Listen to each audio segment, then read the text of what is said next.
Hi all, welcome back to Click. ഈ വീഡിയോയിൽ നമ്മൾ സ്റ്റോറേജ് സ്പെസിഫയേഴ്സ് അല്ലെങ്കിൽ സ്റ്റോറേജ് ക്ലാസസ് ഇൻ സി അതാണ് ഡിസ്കസ് ചെയ്യുന്നത്.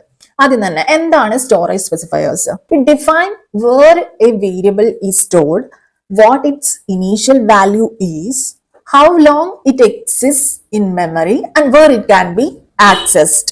ഇപ്പോ ഈ പറഞ്ഞിട്ടുള്ള എല്ലാ പർപ്പസും ആണ് നമ്മളിവിടെ ടാബ്ലേറ്റ് ചെയ്തിട്ട് കാണിച്ചിരിക്കുന്നത്. ഈ ഒരു ടേബിള് പഠിച്ചു കഴിഞ്ഞിട്ട് വെച്ചാൽ നമ്മുടെ സ്റ്റോറേജ് ക്ലാസസ് എന്ന ടോപ്പിക്കിൽ നിന്നും വരുന്ന ഏതൊരു ക്വസ്റ്റ്യനും നമുക്ക് ഏതൊറക്കത്തിൽ നിന്ന് ചോദിച്ചാലും ഉത്തരം പറയാൻ പറ്റും.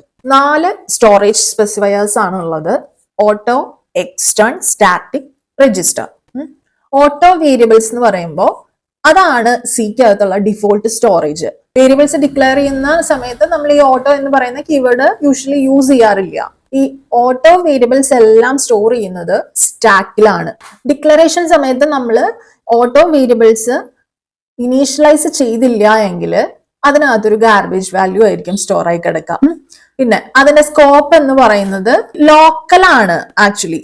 അതായത് ഏത് ബ്ലോക്കിലോ അല്ലെങ്കിൽ ഏതെങ്കിലും ഒരു ഫംഗ്ഷനിലോ ഏതിലാണോ ഈ വേരിയബിൾ നമ്മൾ ഡിക്ലെയർ ചെയ്തിരിക്കുന്നത് അതിനകത്ത് മാത്രമേ സ്കോപ്പ് കാണുള്ളൂ.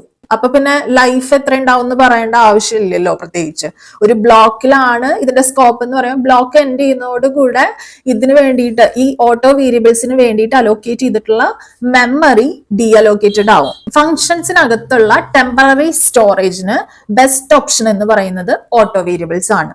നമ്മുടെ ലോക്കൽ വേരിയബിൾസ് ആണ് ഇത് ആക്ച്വലി. നെക്സ്റ്റ് വരുന്നത് എക്സ്റ്റേൺ വേരിയബിൾസ് എല്ലാം മെമ്മറിയുടെ ഡേറ്റാ സെഗ്മെന്റിലായിരിക്കും സ്റ്റോർ ചെയ്തിട്ടുണ്ടായിരിക്കാം.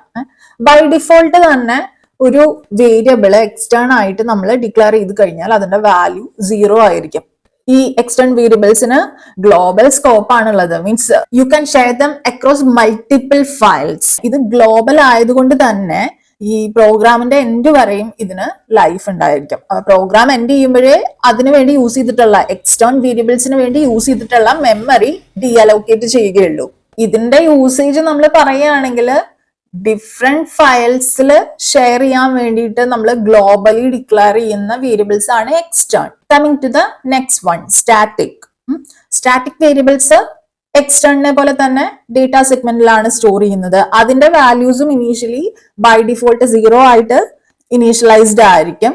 പക്ഷെ ഇതിന്റെ സ്കോപ്പ് എന്ന് പറയുന്നത് വിതിൻ ബ്ലോക്ക് ആയിരിക്കാം അല്ലെങ്കിൽ ഫംഗ്ഷൻ ആയിരിക്കാം. എവിടെയാണോ ഈ സ്റ്റാറ്റിക് വേരിയബിൾ നമ്മൾ ഡിക്ലെയർ ചെയ്തിട്ടുള്ളത് അതിനകത്ത് മാത്രമേ അതിന് സ്കോപ്പ് കാണുള്ളൂ. പക്ഷേ പ്രോഗ്രാമിന്റെ എൻഡ് വരെയും ഇതിന് ലൈഫ് കാണും. എന്ന് വെച്ചാല് സ്റ്റാറ്റിക് വേരിയബിൾസിന്റെ value persist between function calls. Final one register variables ആണ്. അത് CPU രജിസ്റ്റേഴ്സിലാണ് സ്റ്റോർ ചെയ്ത് വെക്കുന്നത്.